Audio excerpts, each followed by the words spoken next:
Hello guys.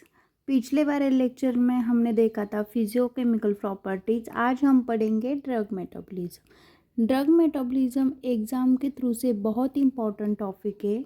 कई बार इस पे क्वेश्चन आता है 10 मार्क का, तो इसलिए आप इसे ध्यान से देखिएगा। तो ड्रग मेटाबॉलिज्म है क्या?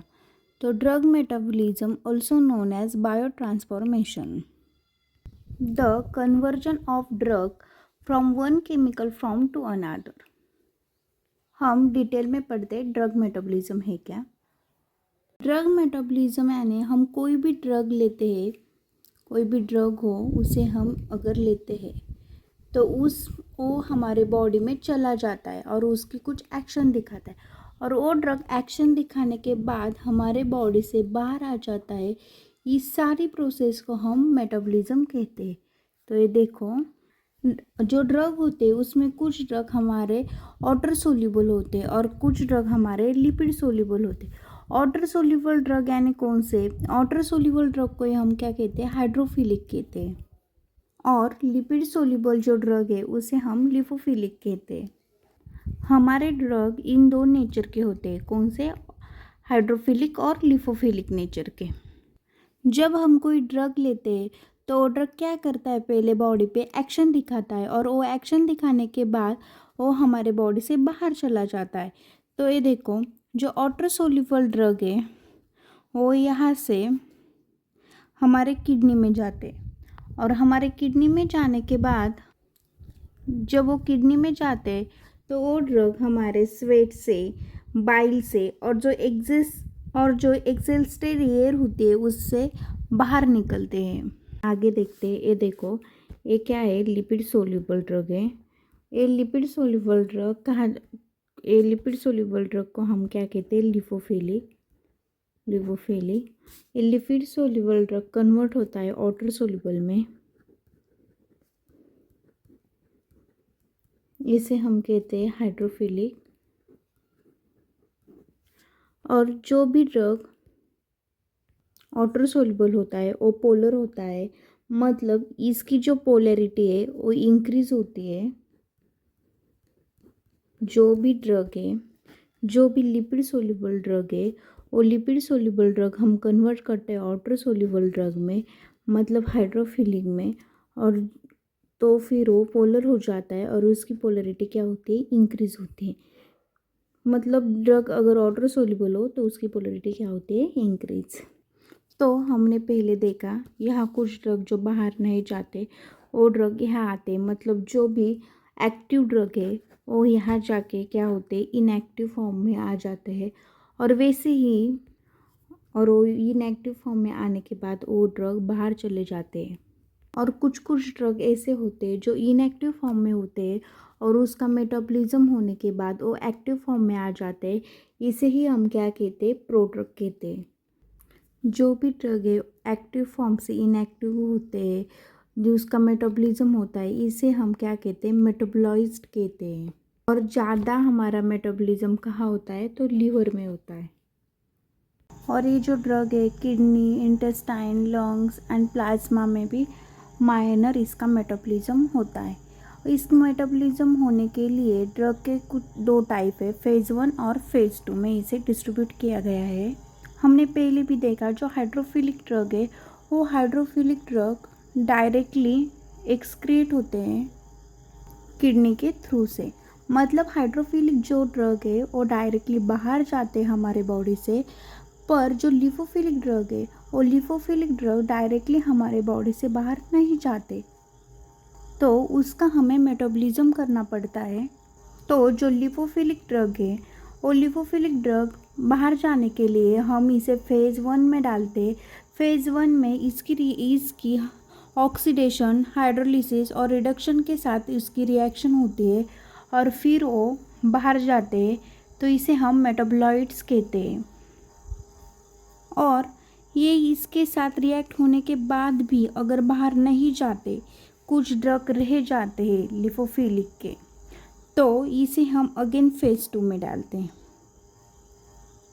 तो फेज़ 2 में डालने के बाद इसका कॉन्जुगेशन होता है और ये ड्रग बाहर निकलते हैं यूरिन के थ्रू से।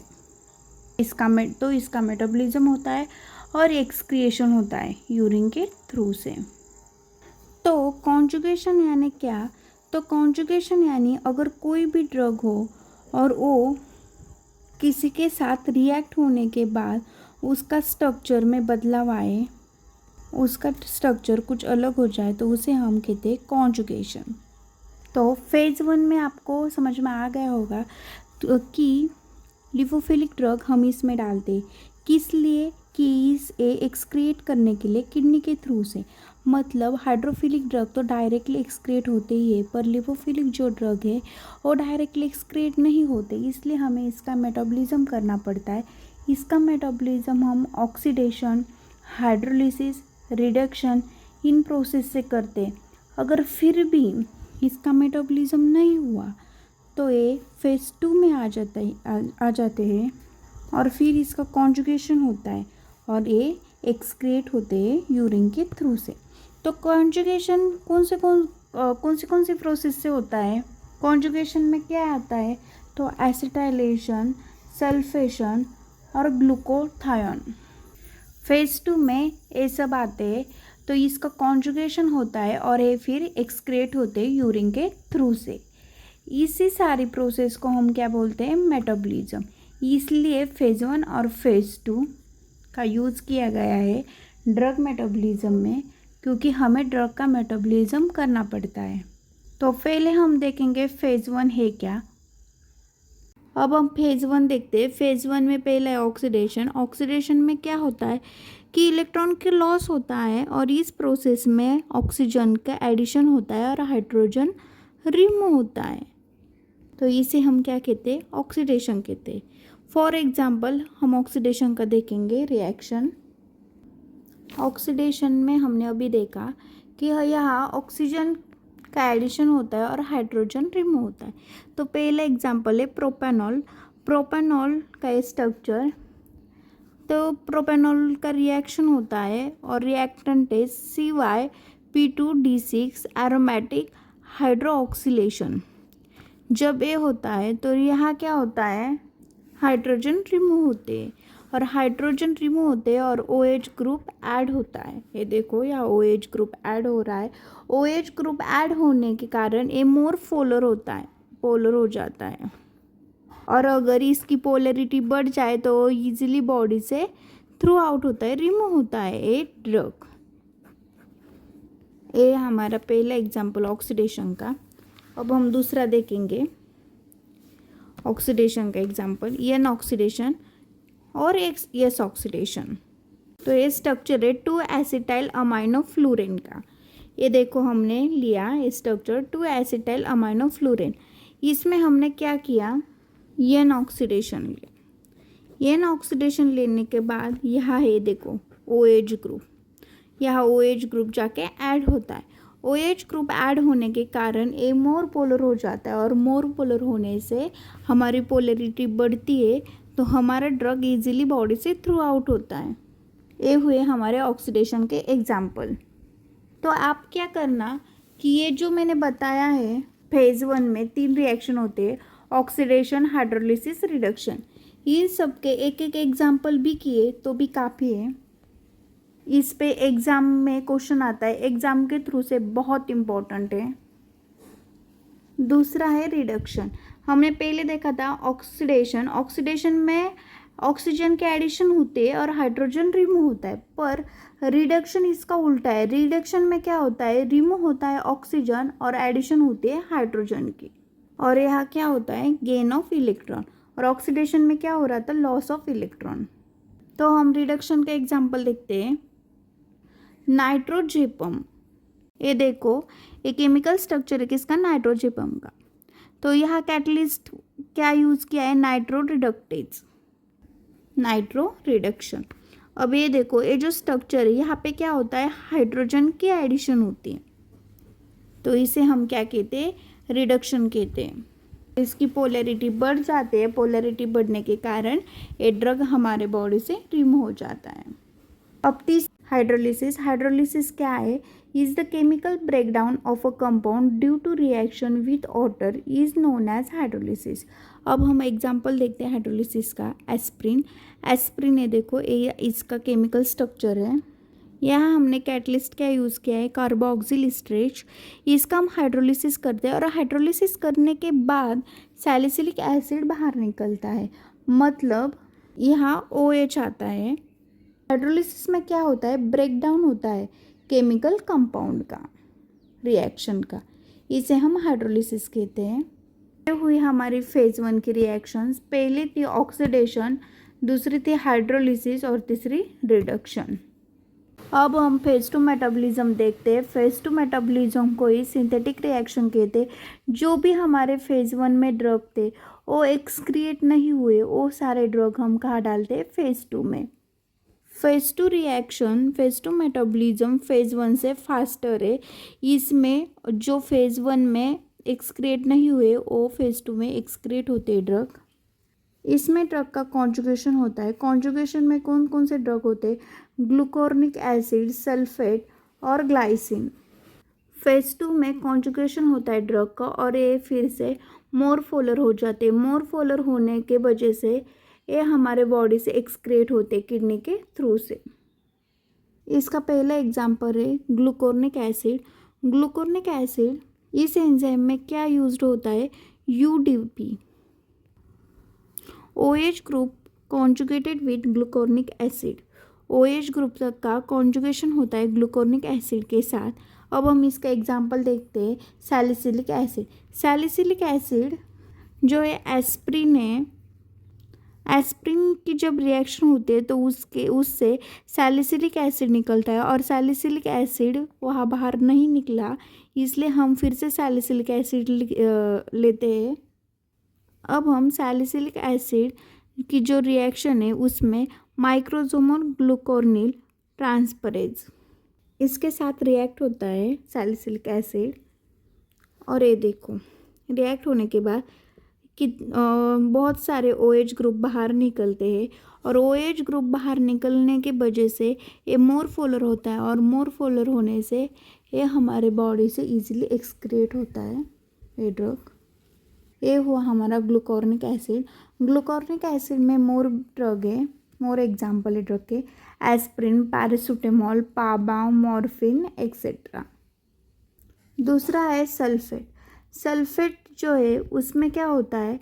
द फिनोलिक कंपाउंड, जो फिनोलिक ग्रुप होता है उसमें क्या होता है? उसका रिएक्शन होता है और क्या बाहर निकलता है? सल्फो ट्रांसफरेज, मतलब जो एंजाइम है वो।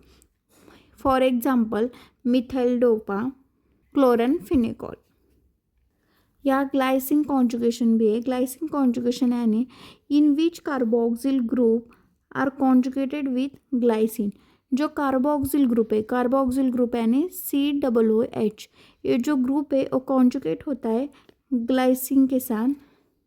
फॉर एग्जाम्पल निकोटोनिक एसिड और सैलिसिलेट्स। इसका कॉन्जुगेशन होने से ये भी हमारे बॉडी से एक्सक्रिएट होता है, बाहर निकलता है। चौथा है एसिटाइलेशन। एसिटाइलेशन में क्या है? कंपाउंड्स हैविंग अमाइनो और hydrazine are conjugated with the help of enzyme acetyl enzyme A। जो अमाइनो और हाइड्रोजाइन जो कंपाउंड है उसका क्या होता है? कॉन्जुगेशन होता है। ये देखो फॉर एग्जांपल RNH2 COA, इसका रिएक्ट होने के बाद क्या बाहर निकलता है? RNHCOCH3। इसका कॉन्जुगेशन होने से हमारा OH ग्रुप बाहर निकलता है और ये भी हमारे बॉडी से इजीली एक्सक्रिएट होता है। इसके एग्जाम्पल है कुछ। पहला है सल्फोनामाइड, सेकंड हाइड्रोजाइन और PAS एक्सेट्रा। ये थी हमारी फेज 2 मेटाबॉलिज्म। ड्रग मेटाबॉलिज्म में ज़्यादा कुछ नहीं है। पहला है फेज 1 मेटाबॉलिज्म और दूसरा है फेज 2 मेटाबॉलिज्म। ये तो हमने देखी थे फेज 1 और फेज 2। फेज 1 यानी लिपोफिलिक, फेज 2 यानी मतलब फेज 1 में क्या क्या था? ऑक्सीडेशन, हाइड्रोलिसिस और रिडक्शन। और फेज 2 में ड्रग का कॉन्जुगेशन था उसमें ग्लूकोनिक एसिड, सल्फेट और ग्लाइसिन। मतलब जो ड्रग हमारे फेज 1 में एक्सक्रीट नहीं होते वो हम हमारे फेज 2 में डालते हैं और उसका कॉन्जुगेशन होता है और उसका एक्सक्रिएशन होता है। यही था हमारे ड्रग मेटाबॉलिज्म में। ड्रग मेटाबॉलिज्म एक बहुत इंपॉर्टेंट टॉपिक है। इस पे हमेशा 10 मार्क का क्वेश्चन आता है। अगर 10 मार्क का नहीं आया तो 5 मार्क्स का आता ही आता है। अगर आपको कुछ भी समझ नहीं आया हो तो मुझे कमेंट कीजिए, और आपको ये वीडियो अच्छा लगा तो उसे लाइक, शेयर और सब्सक्राइब कीजिए। मैंने दोनों भी टॉपिक फेज़ 1 और फेज़ 2 बहुत डिटेल में समझाए हुए हैं। आपने इतना भी लिखा ना एग्ज़ाम में, वो भी बहुत काफ़ी है। हमने आज पढ़ा ड्रग मेटाबॉलिज्म। इसी के साथ हम हमारा लेक्चर स्टॉप करते हैं और कल देखेंगे आगे का। धन्यवाद।